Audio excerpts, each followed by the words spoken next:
What's up, everybody, and welcome to Bad Movies Podcast. I'm your host, Gianni DeMaio. If this is your first time tuning in with us, welcome. And if not, then welcome back. So today with me, I have a very special guest. You might know him from another podcast on Sound Pollination, Knowing Nothing. If you don't know him from that, then I don't know what you would know him from, but he's got a bunch of stuff that he's doing all the time. This is my good friend, Mickey Roberts. Mickey, go ahead and say hi. Hey, everybody. I'm Mickey. Brilliant. So today, we're going to be talking about The Boss Baby, which is directed by Tom McGrath and written by Michael McCullers, based on a book by Marla Frazee. I hope I'm pronouncing that right. Mickey, I'm super excited about this one. I can't tell you, Gianni, how excited I am about this movie. I am stoked about it because this movie is actually like the whole reason that I'm even doing this podcast. Not okay, I'm not saying that like let me take a step back on that one. I'm not saying that I'm only doing this podcast because I was like the boss baby and that's it. No, I'm like there's only one episode of this podcast. No, the whole reason I'm doing this podcast though is because of movies like this where it was I saw a trailer, I was like, oh yeah, that looks kind of funny or neat. I'm totally gonna see that. And then the reviews came out. Gianni. What? What are you gonna say? What? No. What I'm saying, you're gonna like this. This is not a bad thing on the movie. Okay. We're not even talking about the movie yet. But what I'm saying is that like there were a lot of movies like this where it was a movie I was interested in. I saw a trailer for. I was like, yeah, totally. I'll totally go watch that. I saw a trailer for The Boss Baby. It was the launch trailer or whatever the hell, the teaser trailer. I thought it was super funny. I was like, yeah, I'll totally go see that movie. The reviews came out. They were like, meh. And I was like, oh, okay, meh. I guess I'll see it when it becomes free. And then it came on Netflix and it was free for me. And I was like, nah, there's a million other things I'd rather watch and I never saw it. And there's so many movies like this. So I'm super excited because this movie is a perfect example of exactly the reason why I'm doing this podcast in the first place. Is just watch all those movies and give them like a fair shot. I love that. I love that. This movie, I can't say the same. This is a movie that when I saw the pictures, I saw that baby on the billboard, and I was eager from the get-go. I was ready and raring to go the second I saw Father Baldwin's name on Father Baldwin. When I saw his name on the billboard, I was excited. I was ready. I'll watch anything that he speaks in. So I saw it the second it came out, and I haven't looked back since. You're lying, though. You saw this on Netflix. No. What? I saw this at. I know you. I went to the launch. We're good friends. You can't just lie to me on my podcast. All right. Well, now that I've been outed, I'll let all of you know. I actually thoroughly did enjoy this film, but I did not watch it right when it came out. But you saw it on Netflix. I saw it on Netflix. But that's also the first time. I am not one to pay attention to too many of the advertisements for films pre-launch. So when it did eventually come out, I think Netflix might have been the first time I even realized it existed. Mm-hmm. And the second I realized, I was excited. Yeah, but that's okay because well, hold on. Let me talk a little bit about the movie, and then I'll let you say like your piece because I know you loved this movie, and we're definitely going to talk about that for a second. But so really quick. In terms of reviews for this movie, the things that dissuaded me from this movie. So it has a 6.3 on IMDb, a 50 Metascore out of 100, a 53% on Rotten Tomatoes, and a C from Chris Stuckman. So those are all reviews it's pretty consistent. It's like, it's okay. You know what I'm saying? Like, so it's not like there's nothing great here, but there's nothing horrible here. It's just kind of like, do you need to see it? Nah. And I wanted to be like, okay, let's see it. Is that true? Do I need to see it? Maybe I do. I don't know. Or is everybody just kind of going with the flow and just being like, yeah, fuck it. I wasn't really excited for this movie, and fuck it. It's an animated movie, and who's gonna give a shit? You know what I'm saying? But this movie was nominated for a fucking Oscar. It was nominated for Best Animated Feature.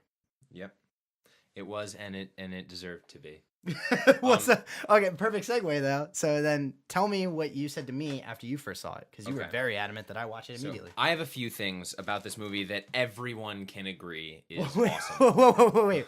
Spoiler free, just what you thought of the movie. Spoiler free. Just a few things we're gonna get into this spoilers movie later. Everyone can agree is awesome for any movie. All right, here we go. Tom McGrath crushed it on Madagascar. Always crushed it in Ren and Stimpy. I loved Megamind as well. And Megamind, he also crushed. Mm-hmm. So I'm already excited because I like his work. Mm-hmm. So when Boss Baby was coming out, I was like, all right, Tom McGrath, cool. Alec freaking Baldwin is a baby who is a CEO and has a milky, milky voice. So, as always. Alec Baldwin in anything is great, but Alec Baldwin as a little baby in a suit is the best thing I've ever seen him do. So that is also another plus immediately off the get-go. Tobey Maguire, also a plus. I love Tobey Maguire. I think he's a phenomenal guy. He plays the older version of the main character. He plays the narrator of the film. Yeah, he plays the older Timothy. What's his name? Timothy Leslie something. I don't know the last name. Hutton or something. It was a catchy name. I actually am forgetting it as well. I know, but it was very. And Alec the last, Baldwin loved it. But not least thing that I think everyone needs to respect about this movie, even before they see it, Hans Zimmer did the music. And the music in this movie, Hans Zimmer did the music. And if you're not aware of who Hans Zimmer is, go watch Inception again. Yeah. Or like one of the greatest soundtracks of all time. Or yeah. Not soundtrack, scores. Music yeah, scores. He's just one of the most incredible movie scorers ever to live. And he scored this movie. So automatically you want to see the movie. But he has scored bad movies as well. Because didn't he score the Justice League or whatever the hell? I think he did. But I think that was for a check. Not foreshadowing. I don't know if it's going to be talked about on this podcast or not. Wait. Okay, so you loved this movie. I did. I really did. You told me you cried when you saw it. I cried when I saw it. I want to know what part, but we'll talk about it in a second. I rewatched the film, of course, for this podcast, so I could take some notes and just get it back in my bones. I cried again when it started. Really? I cried in the middle at a few points, and I cried at the end. All right. It was a tearjerker for me. Alec Baldwin, you made me cry again. All right. Well, we'll get into it. Yeah. We will for sure get into it. Right now, I want to talk about the plot of this movie. But before I do, I'm going to say spoiler warning, because we're about to get into spoilers. All of these reviews are generally going to be spoiler reviews. So if you haven't seen The Boss Baby, no, The Baby Boss? The boss of babies? No, Baby Boss. Boss Baby. Boss Baby. What? He's a boss. I keep fucking getting it confused. But he's a baby. I keep saying Baby Boss, and it's The Boss Baby. Boss is the primary adjective. Why do I keep getting them fucking backwards? I think that we expect Baby Boss because... No, I don't know. Well, there's Cake Boss. Maybe it's just because I'm fucking stupid. Maybe you're stupid, but maybe not, because I've been doing it too. But so anyway, if you really wanted to see The Boss Baby, please pause this podcast. It'll still be here when you get back. Come back to us after you've seen it. All right. Spoiler review. You have 3 seconds to Let's get into it. 3, So, 2, the 1. plot of this movie, the reason I gave the spoiler warning before the plot is because... the plot of this movie is basically 2 plots, and one plot you can kind of predict. The other plot comes in later in the film and is basically a spoiler. So I'm going to get into it. What I have written down as the plot is the first plot is more so to do with like a classic sibling rivalry. There's a boy named Tim, and he has a great life with his parents, but that gets turned upside down when he's introduced to his baby brother. And I say baby brother with quotations. I know you can't see me right now, but baby brother. I'm doing the quote thing, the air quote thing. Because what's interesting is not only does his brother take all the attention of Tim's parents away from him, but he also is not actually a baby. He is a fully functioning adult in a baby body with an ulterior motive. What is that ulterior motive, you might ask? Well, I'll get into it later. But first, you must know that the first act of this movie deals with these two, Tim and his brother, at odds, as Tim tries to prove that his brother is not who he says he is. But then the second half of this movie sees the pair sort of teaming up, and then they're trying to work together. And the boss baby, who's voiced by Alec Baldwin, by the way, if you haven't figured that out, he's trying to get a leg up on the competition against puppies because apparently the baby corporation thinks that puppies are stealing the love away from babies. And so what the boss baby does is he convinces Tim to help him because if he successfully completes his mission, he can return to the baby headquarters and get an office desk and be out of Tim's life forever, and then Tim can get his parents back. So that's basically what the movie is about. Now, let's talk about it. Totally spoilers. Let's get into it. I'm going to start us off by just saying this movie was way better than I expected it to be. You can't see me right now, but I just teared up. I really thoroughly enjoyed this movie. It's not a perfect movie. Okay. By any means. Let's talk about the things we liked about it first. I have notes written down. I want to hear what you have to say first. Amazing. All right. So if you were a little confused by the plot that Gianni sort of gave you guys, it is a wild out there plot. Oh yeah. I'm going to boil it down pretty basically for you as far as like the overall themes that I gleaned from the film. Mm-hmm. As far as a film that both adults and children can enjoy, there are a few very major points it hits on, like what it's like to have a family, what it's like to grow up for both adults and for children. But it's focused on an only child named Timothy who is very content with his life as a child.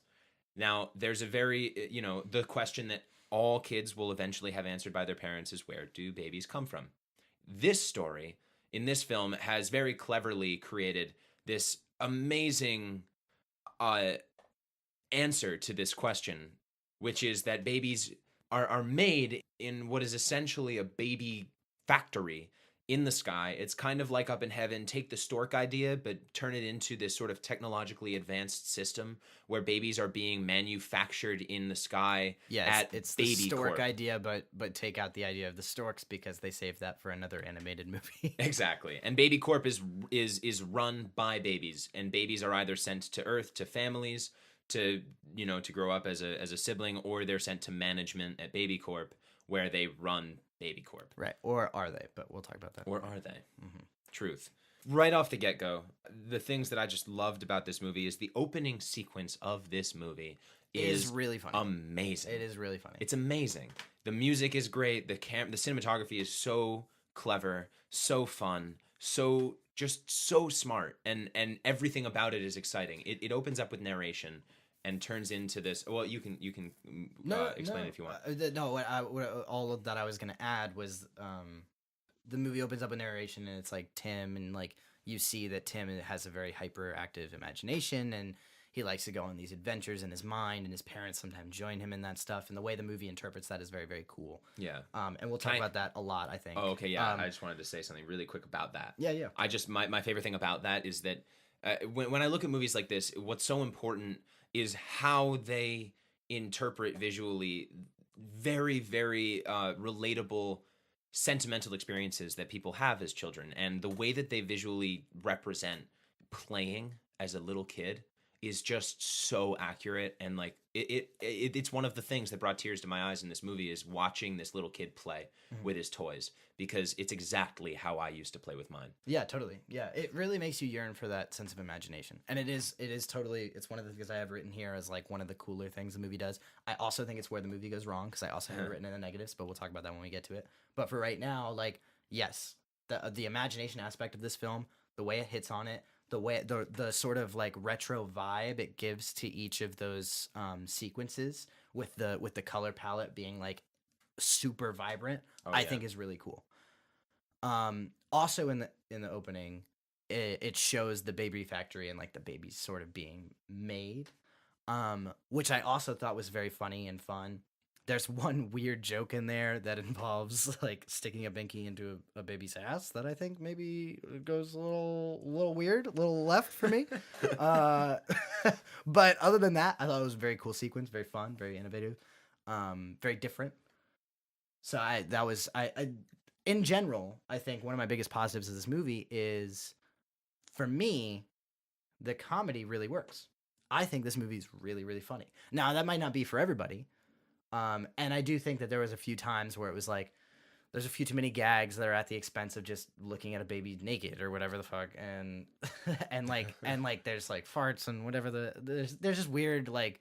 There's a few weird, dumb gags. They take the joke like one step too far a few times. Yeah, but it's quick, so you forget the movie, it as soon as you saw it. The movie, especially in terms of like the first act, the comedy moves so quickly that like if you miss a joke or if a joke doesn't hit you, they're already on to the next one, and so usually like you can catch up pretty quick, and you could be like, yeah, okay, I do find that funny. And there's a lot of stuff that just relies on Alec Baldwin having impeccable comedic timing. And all that stuff fucking works because Alec Baldwin does have impeccable comedic timing, and he is super funny. And I also like the lead of this movie, the guy who plays young Tim. I don't know what his name is. He does a super fine job playing just like a kid that I just wanted to relate to. I also so to go on with my positives here, the message, which I know you already touched on a little bit, the whole thing of like sibling rivalry. Let me back it up. The whole thing of sibling rivalry and growing to accept your other sibling or whoever it is really resonated with me. I'm the younger of two children. You are Alec Baldwin. I am Alec Baldwin. And I know that my brother probably felt at times like I was pulling our parents away from him. I don't know if he did or not, but I feel like he did. And I feel like I understand the message of, or it really resonated with me, of like him growing to accept and love me. I know as we grew up in our lives, my brother and I weren't always close when we were younger, but we've grown really close now. He's one of my best friends now. Well, let's talk about this a little bit more because it's funny that you say that. I am the older of two siblings. Mm-hmm. So I resonated very much as the older sibling with the experience of my sister being born and having to deal with that the exact opposite side of the spectrum for you, which is that I was your older brother in that situation. I had to do that. And I had to accept that the moral of this story in Baby Boss, that there really is enough love to go around. Yes. Which is something that I think is so pivotal for any older sibling to see and eventually start to believe, because it does really feel alienating when all of the love and attention is going to the younger sibling and all of a sudden you don't have any special privileges. It's a great message, and the way they go about telling it through that kid's imagination, particularly in the first act, which I think is far more engaging than the other two. We'll talk about that again later. Agreed. But particularly in the first act, the way they go about telling us that message, really showing Tim in his isolation and his envy of his little brother, is really, really interesting and neat and fun at times. There's a lot of like really fun, quirky things that they end up finding in this film. Because the third thing I want to talk about, in terms of positives, is the imagination of the protagonist. Now, we already talked about it a little bit. Yeah. Love the retro vibe, love all that stuff. The way that it creates questionable credibility for Tim as the narrator of this story, I thought was really interesting, especially at first. Eventually, it goes too far, and that's the biggest downside of the movie. But in terms of positives, I think when this movie is choosing to show Tim's perspective as the truth. Sorry, not as the truth, because what they eventually show us is that the truth is through like his parents. Yeah. They see reality. Yeah. Which is also where the film loses me. But when Tim is observing the world, he's sort of making sense of these events through like an exaggerated lens or a very imaginative lens. And so what he ends up coming up with, and what I thought the film was leading me for, was this really cool narrative where Tim is jealous of his little brother. And he creates this world where his little brother is the boss, is running the house, and is doing all of these things to undermine the love that his parents show him. And I thought that was really, really cool. And they found a lot of really fun things in that, particularly in the first act. There's a lot of really fun stuff, especially when Tim begins to figure out that his brother can talk and all this stuff, which of course, through Tim's lens, he can really talk in real life. But what I was interpreting as the viewer is like, oh, Tim's putting on his imagination again, his imagination hat. And that's definitely what they wanted me to think. And that's where we get into the negatives, though. What they want me to think is that everything that Tim is interpreting from the story is his own hyperbole. Right. And when they cross the bridge between his hyperbole and reality, that's where it becomes muddled storytelling, because that's when the world building falters.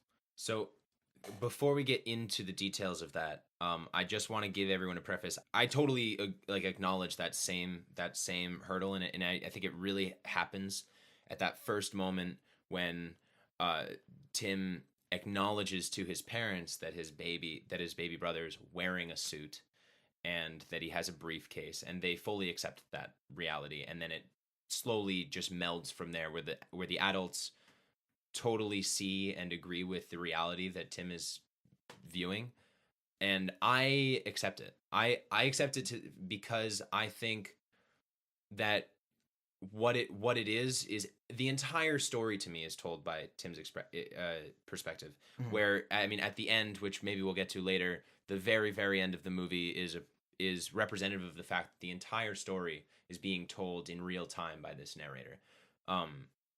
And so every detail of this story to me is slightly tweaked or emphasized because it's a story that's being told or shared. Mm-hmm. So when things get epic and things get scary in the real world, it starts to fall into his imaginative world, and they start to blend. And the storytelling does. I mean, there is a point where I did also lose it, and we'll get to it. But overall, I do think that I'm more forgiving of it because I acknowledge that the story is being told by the kid. Mm-hmm. So even if the parents or the reality didn't actually meld, he's gonna tell it as though it did, because it did. I think that works mostly. Like 2/3 of the movie. I'm tentative to say mostly, but I think that works a lot. Where it doesn't work are okay. So let's break down an example. So a scene that stands out to me as a scene that I actually thoroughly enjoyed, and it was like towards the end of the first act. But so basically, Tim tries to record his baby brother speaking, because he's like, this is how I'll show my parents that this baby is not who he seems, and then they'll kick him out of the house and they'll love me again, so to speak.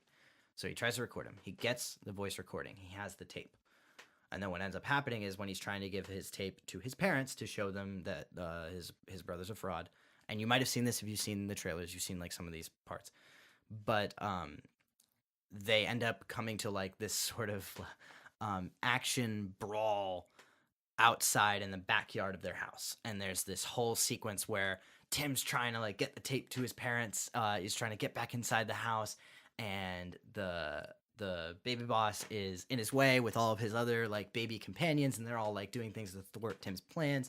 And it becomes this like high intensity action sequence. There's explosions. There's he's shooting Nerfs, and there's all kinds of things. There's breaking the fence.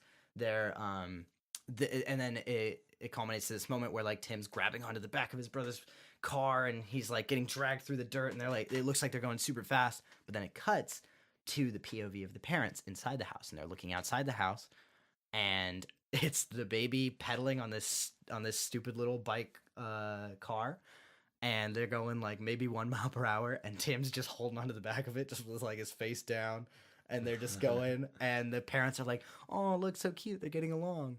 And then it cuts back in, and it's super high intensity, he's trying to get to the tape and all this stuff. That all really works for me. That's super funny. That's like, okay, I see the perspective. I see that this is Tim's mind. I see that the parents are the ones that are the reliable narrators. I'm not seeing it through their perspective. I'm seeing it through Tim's. I get all that. What happens, though, later in that exact same scene is Tim ends up going through the window, back inside, and then the baby boss also goes through the window, breaks the glass falls. All of the other babies that are in the vicinity start, like, playing with the glass. Some of them are jumping on the trampoline. And the parents come outside, and Tim's not there. The parents come outside, look horrified. All the stuff that's happening. Oh my God. Kids are on the trampoline, they're unwatched. The kid, another kid is like chewing on glass. all the shit, horrified expression, cut to them inside. I thought they were going to address this. They don't. They never address it. So it's just Tim's perspective of what happened outside, but Tim's not outside. So what did happen? And that's the first time that they blend these two experiences. Because what happens later in the film, in the third act, where they really lost me, is the parents end up getting fucking kidnapped. And it's like, okay, are we going to talk about this? But all the parents really do is they just comment on like, oh, are you all right? After they get unkidnapped, after the kids save them, after this whole big climax, this whole big action sequence and all this stuff. And they're like, oh, are you all right? And it's like, yeah, we're fine. Yeah. Are you all right after you got fucking kidnapped? By your own boss. What is this? And do they still work there? They got kidnapped by their own boss. Do they still fucking work there? Like all this stuff. There's so many questions brought up in that third act that they're just like, whatever. Yeah, see, I totally... So, even at the end of this movie, and again, spoiler alert, but at the end of the movie, things work out in some particular way, and Alec Baldwin, Boss Baby, gets to go back to Baby Corp, and a whole bunch of babies come into the house, and they do a magic powder thing on the parents to forget that the baby was ever there because the mission has been accomplished and so on, and very Monsters Inc-esque. Like I hearken to Monsters Inc because I think it was done just as well with just such a nice. I like to think of it as an homage. I don't know if it was, but the way that the suits and everything it really felt very Monsters Inc-y. Yeah. I loved it and I thought it was great, but what that gave to me was a freedom that anything that had happened from the beginning of that mission until that moment was all one long trip in Tim's mind. So everything that happened up until that moment was all just epic hyperbole in his own mind of this crazy mission that they have to go on. And it's all a metaphor for him learning how to get along with his brother and work together and all these things. I lose it because it gets a little crazy, and it's not that it gets too crazy for me to believe it, but it gets too crazy for me to care. Like there's a few moments where the journey just gets a little too sidetracked, and there's too many themes they're trying to hold on to that I start to not care about certain things. The imagination thing, super cool, but the whole thing is imagination to me. So when they hop into more imagination themes, like the whole pirate thing, I didn't care for those kinds of things. Right, but I mean, like, so what you're saying is, like, cool, but, like, it feels lazy. It feels like at the end of this movie, they were just like, it was all a dream. Tie up any bows. It was all a dream, and that's it. And it's like, well, what the fuck was the point of me watching the movie then if it was all a fucking dream? They had such a great narrative going on. They had such a great push and pull of, like, this is reality, and this is Tim's mind. This is a character that's hyper that has a hyper imagination, and these are the characters that are living in the real world. And I'm all about that. I'm like, yes, okay, finally a movie that's doing something fucking new and neat in a neat, fun way. And then they totally wash that out. They totally fuck it. And then by the third act, they're like, you've been with us this long, we might as well fucking double down on it. And I'm like, no! And they're like, back to the first idea. Shit. Yeah. I loved what you were doing. Stick with that. Why are we moving to this other realm where it's like, this is all bullshit? Yeah. One thing I will say is that they definitely bring in a lot of unrealities that even in an overactive imagination for a kid, like it was just, if you want to believe, and I'm criticizing myself because I did believe, I still kind of do believe that it was all in Tim's mind. Mm-hmm. Then you have to accept a lot in this world. His imagination brings him to destroy his entire living room during this escape the babysitter sequence, escape to the airport. Mm-hmm. Have the worst airport security of all time. Oh yeah, I thought that was a really funny way to very easily circumvent a boring hurdle that they would have had to deal with. So I actually commend them because they either I know that they were probably considering on the storyboard on the floor. They're like, let's make it 2 hours and have this 15-minute sequence of them getting through security, and they were fuck it. Well, they were like, we either just don't even address security at all, or we have to deal with it. And one guy was like, how about we do this really silly thing where we acknowledge that it's real, security's real and important, especially in the world today, but we won't actually have to deal with it. And I thought that was cool.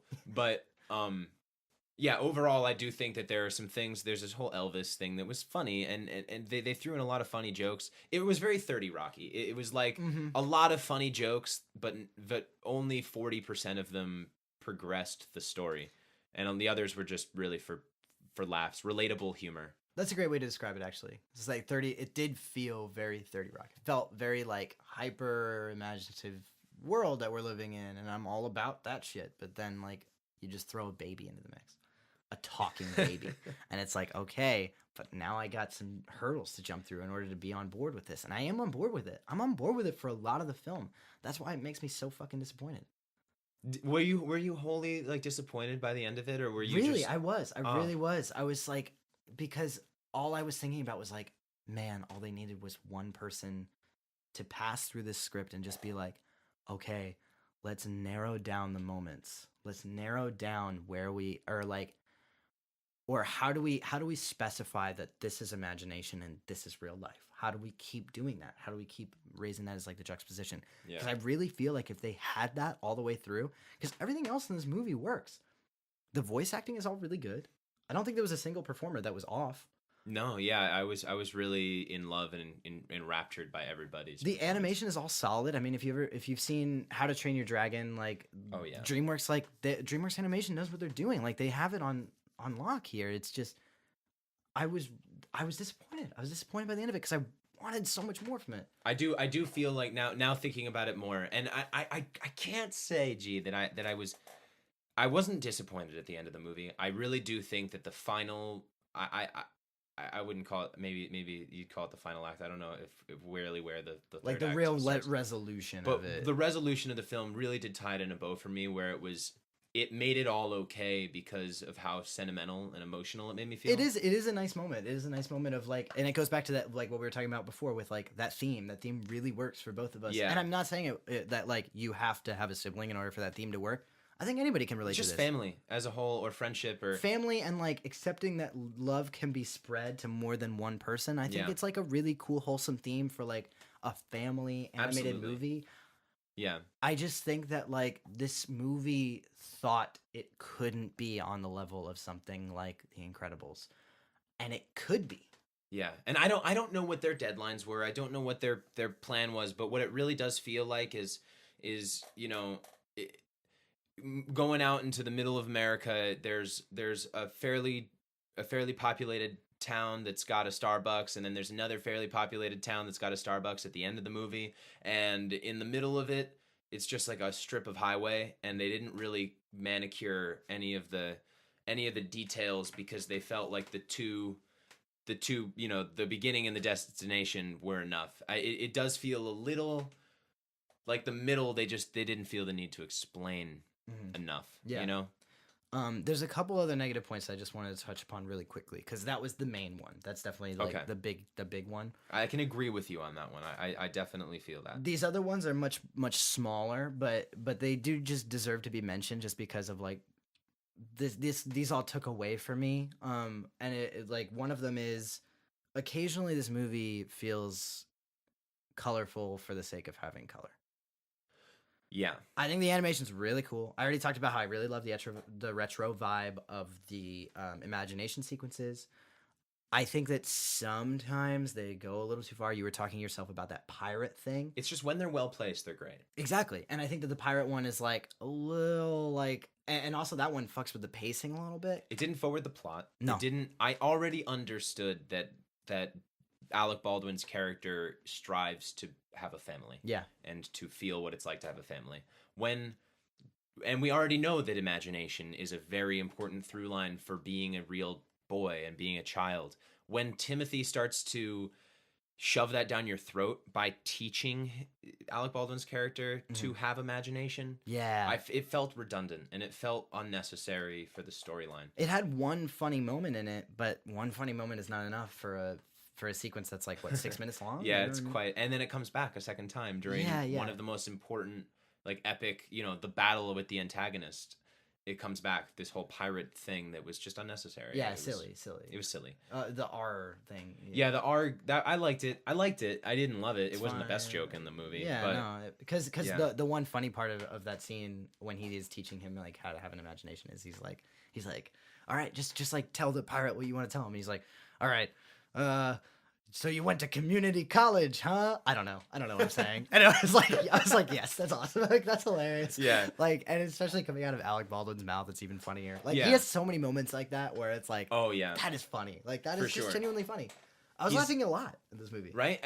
Like out loud too. There were some moments, and I know G, you said this earlier, but there were some moments. I think there's one moment during a montage, which, by the way, if there's one thing I'll give a gold star to in this movie, it's their montage sequences are just spot on. Because the pacing is really, really on point in those Everything's sequences. great. I love when this movie is clicking along. The pacing falters when they start to take themselves a little more seriously later in the film. Yes. Because then it's like the joke ratio is not happening as frequently. And the plot doesn't hold up at that point. And I was still getting those moments when it was just as funny, like consistently just as funny. And it's like, so why do you slow us down just to have this moment of utter sentimentality when you can do the same thing, still having all these jokes and keeping me frequently engaged? Yeah, hardcore throwaway moment for me that I just really I actually had to pause the movie for a second just to acknowledge, like, did that just happen? Was in one montage sequence earlier in the film, there's a point where Timmy and his brother decide that they're going to pretend to get along so they can convince the parents to take your child to work day because he's grounded and he's not allowed to go. And there's this one moment where they're getting along. I'm making quotation things with my hands. They're getting along. And the way that was portrayed was that Timmy is powdering his baby brother's butt, and then like bongo drumming his butt cheeks, and then the baby farts, and it was like this weird moment where I had to acknowledge that this kid just like played with his little brother's butt for a little bit, and that was supposed to be like a joke moment that just didn't land. Just didn't work. Yeah. Yeah. There's a couple moments like that where it's like, okay, the pacifier one I thought was funny because they didn't do it. They just like insinuated that it could happen. Yeah, they insinuated that a pacifier could be put in a baby's asshole. I know, but I felt on top. I felt with it and the joke. I was like, oh, I know it. I know the joke that you're going for. I'm clever. Ha ha ha. This one, they just like showed it to me, and I was like, I didn't need to see that. Yeah. You know? Yeah, it was just a little much. If you let me figure out the joke, I'll feel dirty. But if you do a dirty thing in front of me, I'll just think you're dirty. And that's just not as funny. You don't want me to think you're a perv. No, I want to think I'm dirty and then feel guilty about it, but chuckle with myself. I want to think that you had a better idea of where that joke was going, as opposed to know that was the best idea you had. Oh yeah. Oh, hands down. Can I just have to say one number 100 moment in this movie. Number 100. Number one. Moments I have a whole section though. Oh, okay, great. To save for your favorite moments. Okay, great. We'll wait for this. So do you want to wait? Okay. No. We'll wait. I'm sure you're gonna say it. So the last negative I have. Okay. I just wanted to talk about it because I think this is a problem with a lot of animated movies, especially in Western culture. Fair. Action set pieces in animated movies. I think they're overdone. I think they're overblown. There's never been one that's wowed me, including The Incredibles, which I think is the closest it's ever gotten. I have not seen The Incredibles 2 yet, as of this podcast. I just want to let that be out there.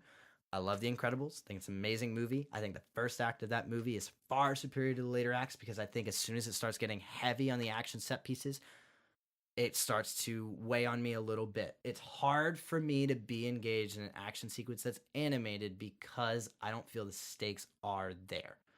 Interesting. Especially with this movie because I didn't believe that any of it was happening in reality anyway. It's hard for me to be as invested in those action set pieces. And I think this movie has a few too many for that kind of what am I trying to say?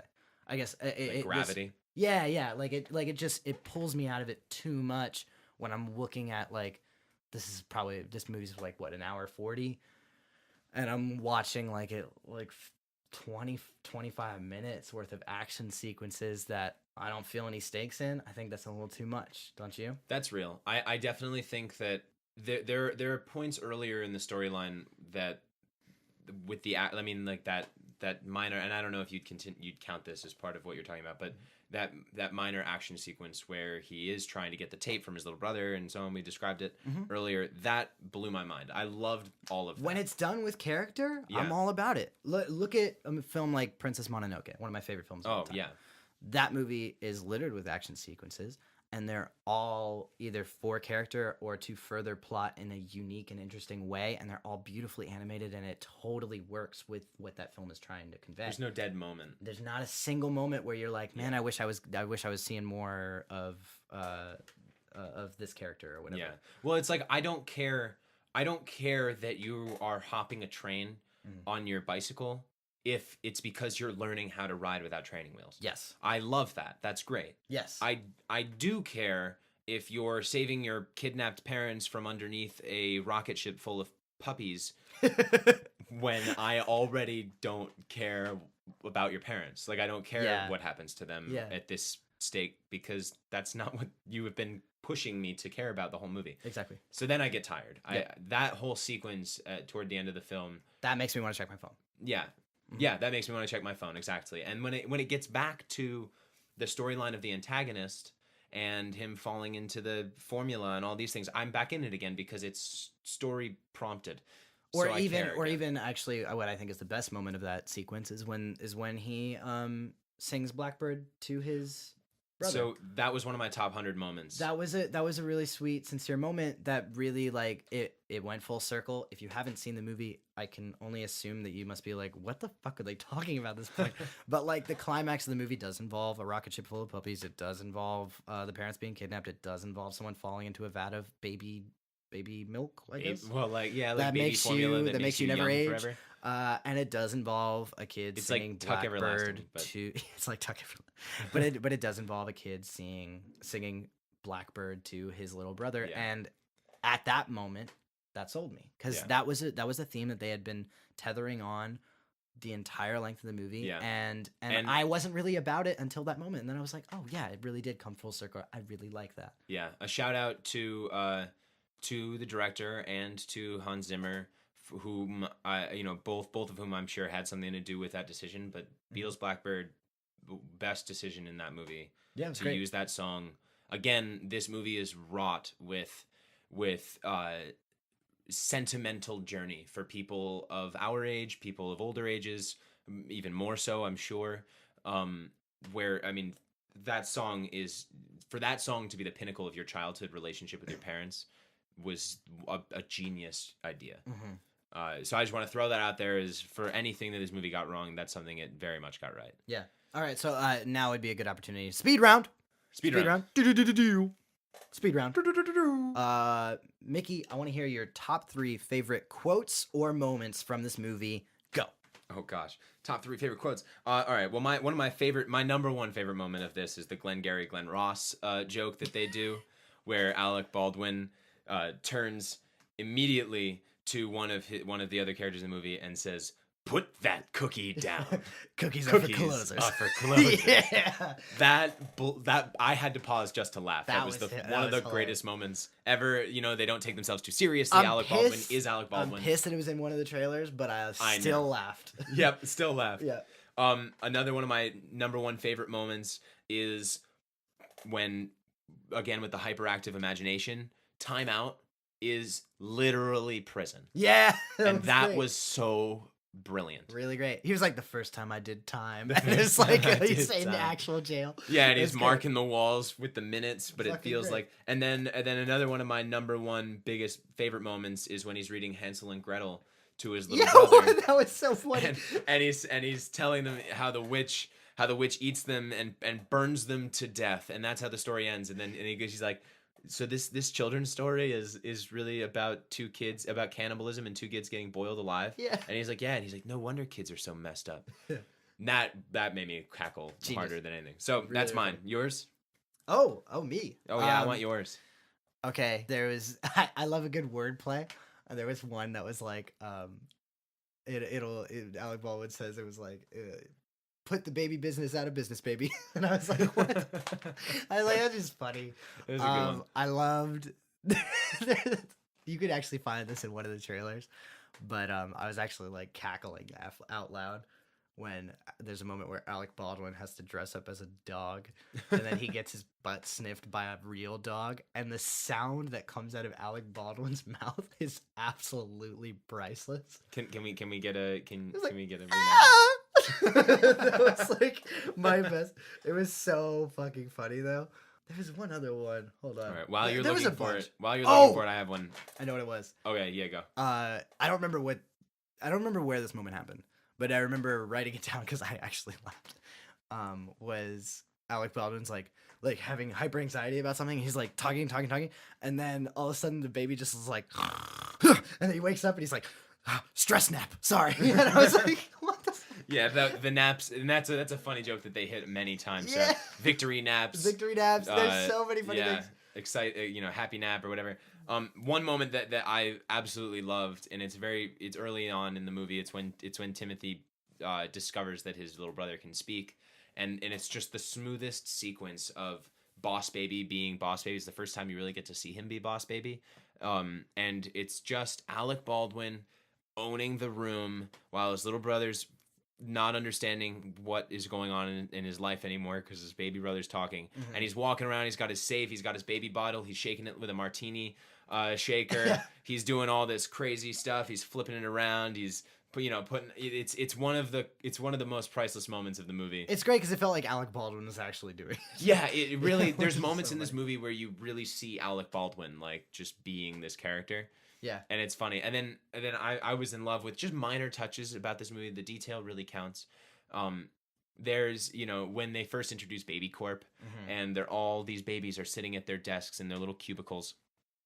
Brilliant bird's eye view shot of all the cubicles. But and they all have like goofy calculators and stuff. Oh yeah, and they have crayons. Yeah, crayons that they sharpen with little crayon sharpeners. And it was just a brilliant little idea like that. Or when he's sitting in his corner office, and the corner office is just a high chair that's really, really high. Yeah, and his crayon rolls off the high chair and falls. All the way down. And he looks down and realizes like how it's not so great to have a corner office high chair like this because of the inconveniences that come with being the top dog, the CEO, the boss baby. I love that you interpreted all those moments on it. And like that's all true. Like definitely true of that character, but I love that you were like thinking about all those things like, wow, having a corner office in a high chair that high, it really does have its own inconveniences. Yeah, or when he's sitting on his golden toilet and he can't reach the toilet paper. Like it was just so brilliant. I have one more that I thought was really, really funny. This was actually the hardest I laughed in the whole film because I wrote it down.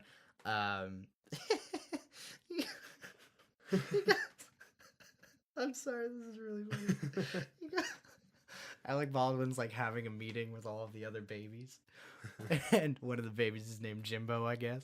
But he goes, Jimbo, hit the lights. And Jimbo, all of a sudden, you just see this lamp fall and break, and Alec Baldwin looks at him for a second, and then just like, and keeps going with what he's doing. I laughed so hard. I was like, that's the stupidest little joke, but that feels like. That's like something that belongs in Airplane, like a movie like Airplane. Oh yeah, or a Mel Brooks film. Or even when he tells him to run interference and he shakes the little baby thing, the little baby so rattle. He can't listen with his, so Timmy can't. Like listen those are things I really find funny. Little jokes that are just so clever, so subtle, and so they thread the first act so well. The first act is definitely the best part of this movie. Far and away. Hands down. Far and away. If it was a short film, it would be perfect. Yes, totally. And apparently there's a short film version, which I'm going to go back and watch after this, but I haven't wow, that's quite another. Or I don't know if it's a short film version of this, or I think it's just a short film in addition to this that was like released or something like that. But anyway, so I think the verdict, laying down my final verdict here, is that at its worst, this is a movie with like lazy world building that totally detracts from the fun. But at its best, it's a thoroughly enjoyable animated film that adults and kids can laugh at and find a good message in. So I think I'm going to give this a 7.3 out of 10 on my scale. I think if you got Netflix, go watch it. If you like animated movies, this is a super cool way to spend your time, especially if you're turning off your brain. You're not focusing on all those things that are like, does this make sense? Whatever. Turn off your brain, watch this movie. I think you'll laugh. Really do. I have to agree. I think that this movie, I'll do the same format as you. Mm-hmm. At its worst, This movie is a really fun hour and a half of just clever comedy, with a little bit of nonsense thrown in that take it or leave it. Mm-hmm. At its best, this movie is such a fun journey back through your own childhood and such personal family experiences that you can't help but feel so sentimental throughout the entire thing. And it has a message that, that dwarfs so many Oscar winning films. It's just such a thoroughly relatable universal message. Mm-hmm. I'm going to rate this movie a 7.3. Wow, how about that? That's a total agreement. Total agreement on this movie. I know exactly where it could be better, but I know exactly where it got me.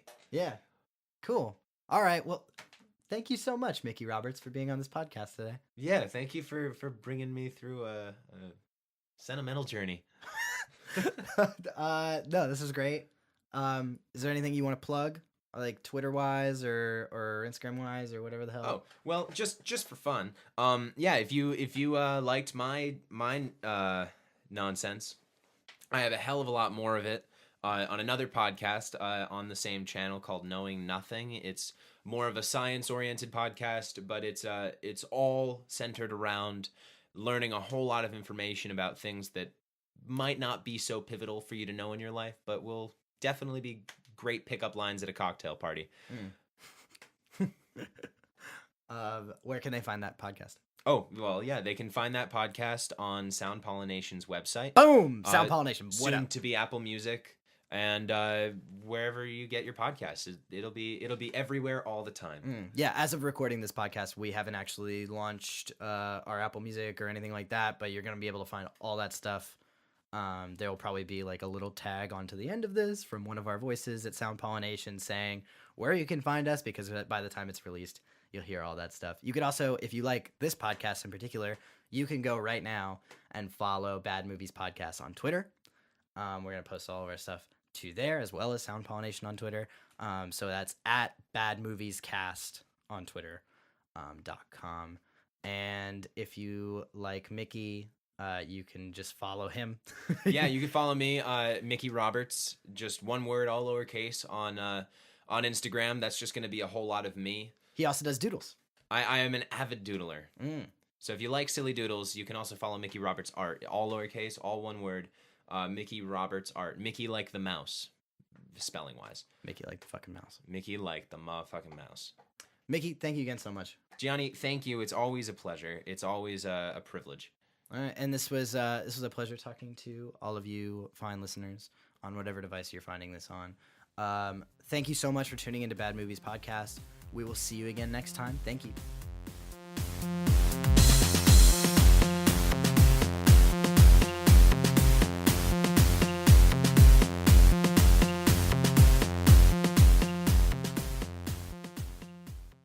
Quick segue. Hey, do you like movies? Because boy, oh boy, have I got the fucking thing for you. We at Sound Pollination are affiliated with Atom Tickets. AtomTickets.com. Super fucking easy to navigate. I have MoviePass and I still use Atom Tickets. So if you go through our link, probably in the description below, probably on our website, probably on both, honestly. I wouldn't know at the time of recording this. I'm just going to say that they're on both of them. Okay, so anyway, if you want to buy a ticket to a movie, go to our website or go to the link below. Click on it. Atom Tickets. That's the way to go. Super easy to navigate. Like I said, I have MoviePass. I still use Atom Tickets because sometimes there's a movie that's coming out and it's going to be sold out and I got to get the ticket ahead of time and boom, I have fucking Atom Tickets. It's so easy. I can do it right from my phone. I can do it from my computer. I can do it anywhere. Atom Tickets, the most navigatable website. Also, it goes through IMDb. What the fuck are you waiting for? Use AtomTickets.com. Thank you very much. Boom. This podcast is brought to you by Sound Pollination, an audio production company helping creative minds make some noise.